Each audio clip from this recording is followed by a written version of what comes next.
ವೀಕ್ಷಕರೇ ನಮಸ್ತೆ, BN TV ಕನ್ನಡಗೆ ಸ್ವಾಗತ. ಚಿತ್ರರಂಗದಲ್ಲಿ ಅಮಾಯಕ ಹೆಣ್ಣು ಮಕ್ಕಳನ್ನು ಕಂಡರೆ ಮುಕ್ಕಿ ತಿನ್ನುವವರು ತುಂಬಾ ಜನ ಇದ್ದಾರೆ.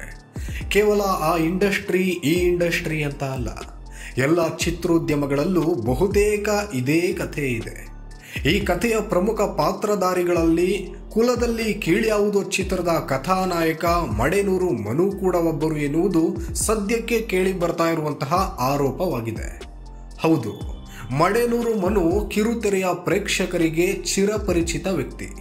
ಕಾಮಿಡಿ ಕಿಲಾಡಿಗಳು ಕಾರ್ಯಕ್ರಮದ ಮೂಲಕ ಜನ ಮನ ಗೆದ್ದ ಮಡೆನೂರು ಮನು ಈ ಕಾರ್ಯಕ್ರಮದ 2ನೇ ಸೀಸನ್ನ ವಿನ್ನರ್ ಕೂಡ ಹೌದು.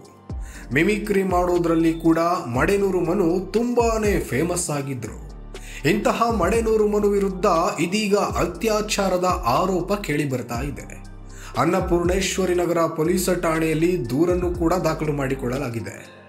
ಮಡೆನೂರು ಮನು ವಿರುದ್ಧ ಸಹ ಕಲಾವಿದೆ ಅತ್ಯಾಚಾರದ ಪ್ರಕರಣವನ್ನು ದಾಖಲಿಸಿದ್ದು, ಕಾಮಿಡಿ ಕಿಲಾಡಿಗಳು ಕಾರ್ಯಕ್ರಮದಲ್ಲಿ ಕೂಡ ಈ ಕಲಾವಿದೆ ಭಾಗವಹಿಸಿದ್ದರು ಎಂದು ಹೇಳಲಾಗ್ತಾ ಇದೆ. ಅಂದ ಹಾಗೆ ಮಡೆನೂರು ಮನು ಅಭಿನಯದ ಕುಲದಲ್ಲಿ ಕೀಳ್ಯಾವುದೋ ಚಿತ್ರ ಇಂದು ಬಿಡುಗಡೆ ಕಂಡಿದೆ.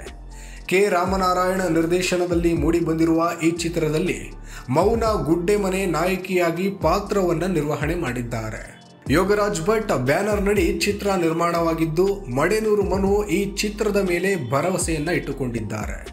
ಕನ್ನಡಿಗರು ಕೈ ಹಿಡಿಯುತ್ತಾರೆ ಎನ್ನುವ ನಂಬಿಕೆಯಲ್ಲಿದ್ದಾರೆ.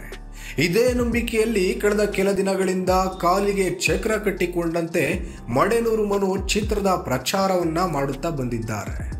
ಆದರೆ ಇದೀಗ ಮಡೆನೂರು ಮನು ವಿರುದ್ಧ ಅತ್ಯಾಚಾರ ಪ್ರಕರಣವನ್ನ ದಾಖಲು ಮಾಡಿಕೊಳ್ಳಲಾಗಿದೆ.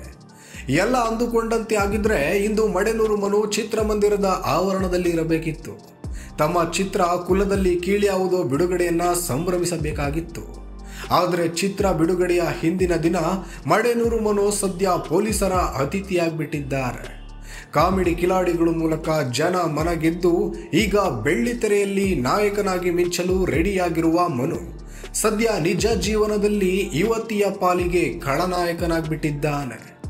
ಸದ್ಯ ಪ್ರಕರಣ ದಾಖಲಿಸಿಕೊಂಡಿರುವ ಅನ್ನಪೂರ್ಣೇಶ್ವರಿ ನಗರ ಪೊಲೀಸರು ಮಡೆನೂರು ಮನುವನ್ನ ಬಂಧಿಸಿ ವಿಚಾರಣೆಯನ್ನ ನಡೆಸುತ್ತಿದ್ದಾರೆ. ಚಿತ್ರರಂಗದಲ್ಲಿ ಕೆಲಸ ಮಾಡುವಾಗ ಮಡೆನೂರು ಮನುಗೆ ಕಿರುತೆರೆ ನಟಿ ಪರಿಚಯವಾಗಿದೆ. ಆ ಬಳಿಕ ಇವರ ಮಧ್ಯೆ ಗೆಳೆತನ ಬೆಳೆದಿದೆ. ಈಗ ನನ್ನ ಮೇಲೆ ಮನು ಅತ್ಯಾಚಾರ ಮಾಡಿದ್ದಾನೆ ಎಂದು ನಟಿ ದೂರನ್ನ ನೀಡಿದ್ದಾರೆ. ಮನು ಹಾಗೂ ಸಂತ್ರಸ್ತೆ 2018ರಿಂದಲೂ ಚಿರಪರಿಚಿತರು. ಕಾಮಿಡಿ ಕಿಲಾಡಿಗಳು ರಿಯಾಲಿಟಿ ಶೋನಲ್ಲಿ ಇಬ್ಬರು ಜೊತೆಯಾಗಿ ಕೆಲಸ ಮಾಡಿದ್ರಂತೆ. ಪರಿಚಯ ಸ್ನೇಹವಾಗಿ ಬೆಳೆದಿತ್ತು. ಆ ಬಳಿಕ ಸಂತ್ರಸ್ತೆಗೆ ಮನು ನಾಗರಬಾವಿಯಲ್ಲಿ ಬಾಡಿಗೆ ಮನೆ ಹುಡುಕಿ ಕೊಟ್ಟಿದ್ದ ಎಂದು ಹೇಳಲಾಗಿದೆ. ಮನುಗೆ ಈಗಾಗಲೇ ಮದುವೆಯಾಗಿ ಒಂದು ಮಗು ಕೂಡ ಇದೆ. ಒಮ್ಮೆ ಶಿಕಾರಿಪುರಕ್ಕೆ ಹೋದಾಗ ಹೋಟೆಲ್ ರೂಮ್ಗೆ ಕರೆಸಿಕೊಂಡಿದ್ರು. ಬಳಿಕ ನನ್ನ ಮೇಲೆ ಅತ್ಯಾಚಾರ ಮಾಡಿದ್ದಾಗಿ ಸಂತ್ರಸ್ತೆ ಆರೋಪಿಸಿದ್ದಾರೆ. ಈ ವೇಳೆ ನಟಿ ಗರ್ಭಿಣಿಯಾಗಿದ್ದಾರೆ. ಬಳಿಕ ಮನು ಮಾತ್ರೆ ನೀಡಿ ಗರ್ಭಪಾತ ಮಾಡಿಸಿದ್ದಾರೆ ಎಂದು ಆರೋಪವನ್ನ ಮಾಡಲಾಗಿದೆ. ಇನ್ನು ಈ ದೂರಿನ ಬಗ್ಗೆ ನಟ ಮಡೆನೂರು ಮನು ಪ್ರತಿಕ್ರಿಯೆಯನ್ನ ನೀಡಿದ್ದು, ಇದು ಉದ್ದೇಶಪೂರ್ವಕ ಎಂದು ಆರೋಪವನ್ನ ಮಾಡಿದ್ದಾರೆ.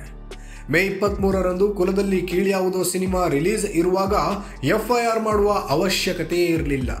ತಾನು ಸುಮ್ಮನಿದ್ರೂ ಬೇರೆಯವರು ಬಿಡ್ತಾ ಇಲ್ಲ. ಈ ರೀತಿ ಮಾಡು ಎಂದು ಹೇಳುತ್ತಿದ್ದಾರೆ ಎಂದು ಆಕೆ ಹೇಳಿದ್ದಾಳೆ. ಅವರು ಯಾರು ಎಂದು ನನ್ನ ಬಳಿ ಹೇಳಿದ್ದಾಳೆ. ಇಬ್ಬರು ಹೀರೋಗಳು, ಒಬ್ಬರು ಲೇಡಿ ಡಾನ್ ಸೇರಿ 12 ಜನ ನನ್ನ ಸಾವನ್ನೇ ಬಯಸ್ತಾ ಇದ್ರು. ನನ್ನ ಪಾಡಿಗೆ ನಾನು ಕೆಲಸ ಮಾಡಿಕೊಂಡಿದ್ದೇನೆ. ಎಲ್ಲ ಸಾಕ್ಷಿಗಳನ್ನ ಮುಂದಿಡುತ್ತೇನೆ. ನನ್ನ ಸಿನಿಮಾಗೆ ಮೋಸ ಆಗಬಾರದು. ನಿರ್ಮಾಪಕರು ನಿರ್ದೇಶಕರಿಗೆ ಮೋಸ ಆಗಬಾರದು. ಕಾನೂನು ರೀತಿ ನಾನು ಸಾಕ್ಷಿಗಳನ್ನ ಬಹಿರಂಗಪಡಿಸುತ್ತೇನೆ ಎಂದು ವಿಡಿಯೋದಲ್ಲಿ ಮಡೆನೂರು ಮನು ತಿಳಿಸಿದ್ದಾರೆ.